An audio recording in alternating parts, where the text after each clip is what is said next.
আসসালামু আলাইকুম।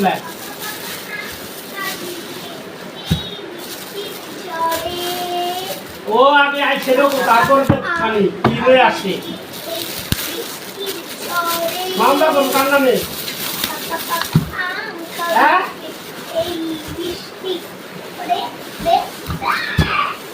মামলা করবো তুমি মামলা করে দিও যে আমার স্যালারি এইগুলা তুমিও করে দিবা আমার স্যালারি আমার টেবিল আমার বেতন এগুলো দেয় না আমার এটা বৈশাখী ফল।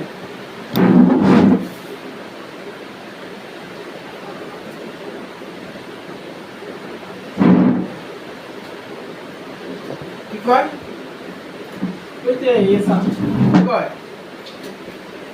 ও আমার বন্ধু বন্ধু কি করতেছে? মামলা করছে না?